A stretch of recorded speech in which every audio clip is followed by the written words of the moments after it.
কোন ফুলের সঙ্গে হাসিব খেলিব, কোন ফুলের সঙ্গে যাব ভাই ললিতা, চম্পা ফুলের সঙ্গে হাসিব খেলিব, জুহি ফুলের সঙ্গে যাব ভাই ললিতা। নমস্কাৰ প্ৰিয় দৰ্শক, আপোনাৰ শুভাশিস ধন্য অনুষ্ঠান মন্থনৰ মঞ্চত মই পবিত্ৰ মাৰ্ঘেৰিটাই চাহ জনগোষ্ঠীৰ মাজত প্ৰচলিত মন পৰখা ঝুমৈৰ গীতৰ এটি কলিৰে আপোনাক আদৰিছোঁ। শাৰী শাৰী চাহ গছবোৰ দেখিলে আমাৰ মনলৈ আহে এনে ঝুমৈৰ গীতৰ সুৰ, আৰু চাহ বাগিচাৰ সৌন্দৰ্যৰ সমান্তৰালভাৱে মনলৈ আহে কষ্ট সহিষ্ণু চাহ জনগোষ্ঠীৰ লোকসকলৰ শ্ৰমৰ ইতিহাস।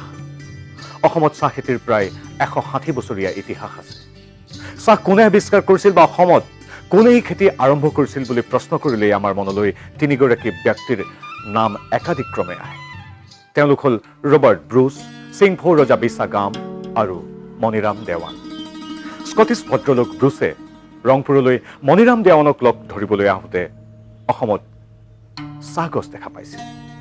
মণিৰাম দেৱানে ব্ৰুচক চিনাকি কৰাই দিছিল চিংফৌ ৰজা আমাৰ বিছাগামক। চিংফৌসকলে চাহক ফানাপ বুলিছিল। বিছাগামে ৰবাৰ্ট ব্ৰুচক এই ফানাপ খাবলৈ দিছিল, আৰু সেয়াই আছিল অসমত চাহৰ পাতনি। ইংৰাজে বুজি পাইছিল যে আমাৰ অসম চাহৰ বাবে উৰ্বৰ ভূমি, সেয়ে কাল বিলম্ব নকৰাকৈ তেওঁলোকে অসমত ব্যাপক হাৰত চাহৰ খেতি কৰিব বিচাৰিছিল। কিন্তু সেই সময়ত অসমত এই খেতিৰ বাবে পৰ্যাপ্ত কৰ্মী পোৱাটো সম্ভৱ নাছিল, আৰু সেয়েহে ইংৰাজে চাহ খেতি কৰিবলৈ ছোট নাগপুৰকে ধৰি বিহাৰ, উৰিষ্যাৰ বিভিন্ন ঠাইৰ পৰা দুখীয়া শ্ৰমিকক অসমলৈ আনিবলৈ আৰম্ভ কৰিছিল। সেয়াও আছিল এক নিৰ্মম ইতিহাস। চল মিনি আসাম যাব, দেশে বড় দুখ ৰে, আসাম যায় সুখে খাব সোনাৰ আসাম দেশ ৰে।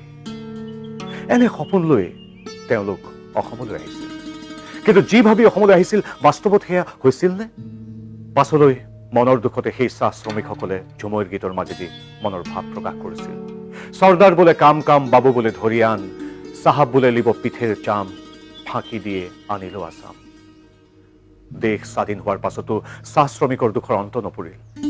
অসমীয়া কবিতাতো চাহ শ্ৰমিকৰ দুখৰ প্ৰতিফলন দেখা গৈছিল। চাহ পানী নে চকু পানী, হয়তোবা মোৰ কলিজাৰ গোট মৰা তেজ। অৰ্থনৈতিক দিশৰ লগতে শৈক্ষিক দিশতো অনগ্ৰসৰ হৈ আছিল চাহ জনগোষ্ঠীৰ লোকসকল।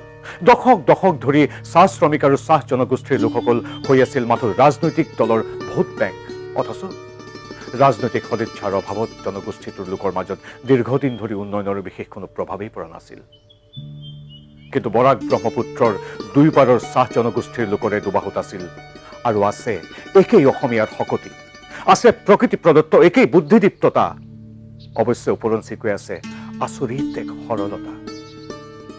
আমাৰ চাহ বাগিচাৰ যুৱশক্তি আজি জাগিছে, আগবাঢ়ি গৈছে আধুনিক বিশ্বৰ সৈতে খোজত খোজ মিলাই। ক্ৰীড়া, সংস্কৃতি, সাহিত্য, বণিজ, ৰাজনীতি, শিক্ষা ক্ষেত্ৰত আজি উদ্ভাসিত হৈ পৰিছে চাহ জনগোষ্ঠীৰ প্ৰতিভা।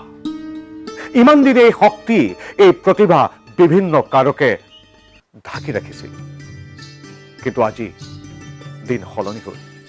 সলনি হ'ল অসম আৰু ভাৰতৰ ৰাজনৈতিক প্ৰেক্ষাপট। আৰম্ভ হ'ল নৰেন্দ্ৰ মোদীৰ সবকা সাথ সবকা বিকাশৰ যাত্ৰা।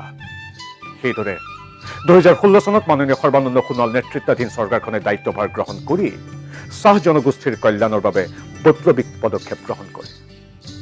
তাৰে কেইটামান উল্লেখ কৰিছোঁ, আমি সকলোৱে জনা উচিত। চাহ বাগিচা এলেকাৰ ৰাস্তা ঘাটৰ উন্নয়ন। আগতে চাহ বাগিচাৰ পথবিলাক যেন কেৱল চাহ বাগিচা কৰ্তৃপক্ষই নিৰ্মাণ কৰিব লাগিছিল এনে এটা ধাৰণা দিয়া হৈছিল।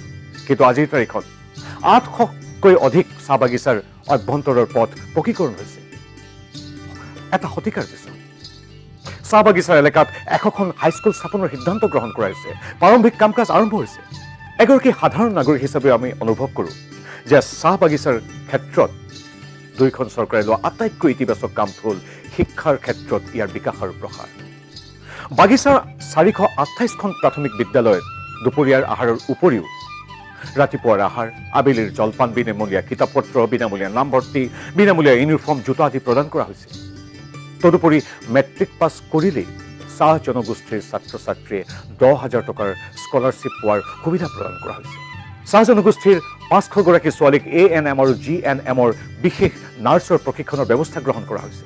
ইতিমধ্যে আৰম্ভ কৰা হৈছে প্ৰতিভাৱান উচ্চ শিক্ষিত চাহ বাগিচাৰ ছাত্ৰ ছাত্ৰীক প্ৰশাসনীয় বিভিন্ন প্ৰতিযোগিতামূলক পৰীক্ষাত অৱতীৰ্ণ হ'বৰ বাবে সাজু কৰিবৰ বাবে বিভিন্ন প্ৰশিক্ষণ দিয়া হৈছে।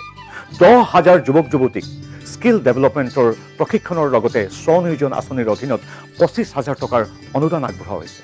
এটা কথা বিশেষভাৱে উল্লেখ কৰিব লাগিব যে এই আঁচনি উৎসৰ্গ কৰা হৈছে শ্বহীদ দয়াল দাস পানিকাৰ সশ্ৰদ্ধ সোঁৱৰণত। 42ৰ স্বাধীনতা সংগ্ৰামৰ অমৰ শ্বহীদগৰাকীৰ লগতে চাহ জনগোষ্ঠীৰ বীৰ পুৰুষসকলৰ প্ৰাতস্মৰণীয় ব্যক্তিত্বসকলৰ সন্মানাৰ্থে বহু পদক্ষেপ হাতত লোৱা হৈছে। চাহ বাগিচাৰ গৰ্ভৱতী মহিলাক 12,000 টকাকৈ আৰ্থিক সাহায্য প্ৰদান কৰা হৈছে। বাগিচাৰ লাইনৰ চৰ্দাৰসকলক বিনামূলীয়া স্মাৰ্টফোন প্ৰদানৰ লগতে এটা বিশেষ এপ সংযুক্ত কৰা হৈছে যাতে চৰকাৰৰ যিকোনো সা সুবিধাৰ খবৰ তাৎক্ষণিকভাৱে তেখেতসকলে পায় আৰু সমগ্ৰ বাগানত বিয়পাই দিব পাৰে। চাহ বাগিচা ধন পুৰস্কাৰ মেলা আঁচনিৰ অধীনত বেংক একাউণ্ট থকা প্ৰতিগৰাকী চাহ শ্ৰমিকৰ একাউণ্টত পৰ্যায়ক্ৰমে 5,000 টকাৰ উপহাৰ আন্তৰিক শ্ৰদ্ধাৰে আগবঢ়োৱা হৈছে। উচ্চতৰ মাধ্যমিক পৰীক্ষাত ন্যূনতম 65% নম্বৰ পোৱা বাগিচাৰ ছাত্ৰ ছাত্ৰীসকললৈ আগবঢ়োৱা হৈছে স্কুটি আৰু 142গৰাকী শিক্ষিত যুৱকলৈ প্ৰথম পৰ্যায়ত স্বনিয়োজনৰ বাবে আগবঢ়োৱা হৈছে বিনামূলীয়া 4চকীয়া বাহন। লাহে লাহে আমাৰ চাহ জনগোষ্ঠীৰ মাজলৈ আশাৰ বতৰা আহিছে। চাহ বাগানত ATM হৈছে, সংযুক্ত হৈছে আমাৰ চাহ বাগিচাৰ লোক বেংকিং সেৱাৰ লগত। বীমা আগতে আছিল কেৱল চাহসকলৰ বস্তু, কিন্তু এই বীমা আজি তাৰিখত আমাৰ বাগানৰ শ্ৰমিকৰ মাজলৈ বিয়পি গৈছে। চাহ জনগোষ্ঠীৰ উঠি অহা চামৰ ক্ৰীড়াৰ বিকাশৰ বাবে ফুটবল প্ৰতিযোগিতা হৈছে আৰু লগতে ফুটবল একাডেমী, আৰ্চাৰী একাডেমী স্থাপনৰ প্ৰাৰম্ভিক কাম ইতিমধ্যে আৰম্ভ হৈছে। বাগিচাত প্ৰথমবাৰৰ বাবে সেউজ গ্ৰন্থমেলা আৰম্ভ হৈছে সাংস্কৃতিক সমাৰোহ আৰু অন্যান্য সাংস্কৃতিক কাৰ্যক্ৰম। অনগ্ৰসৰ হৈ থকা চাহ জনগোষ্ঠীৰ লোকসকলে আজি সকাহ পাইছে, নিৰাপদ অনুভৱ কৰিছে আৰু আমিও আশা কৰোঁ চাহ বাগিচাৰ বাহ্যিক সৌন্দৰ্যৰ সমান্তৰালভাৱে চাহ জনগোষ্ঠীৰ লোকসকলৰ আভ্যন্তৰীণ জীৱন প্ৰণালীও অচিৰেই আৰু অধিক সুন্দৰ হৈ উঠিব আৰু তেতিয়াহে আমি চাহ বাগিচাৰ সৌন্দৰ্যৰ মাদকতা অনুভৱ কৰি গুণগুণাব পাৰিম। ইয়াত সেউজীয়া ৰ'দ, ইয়াত সেউজীয়া বৰষুণ, আমি সেউজীয়া বৰষুণত তিতি সেউজীয়া ৰ'দত শুকুৱাম গা।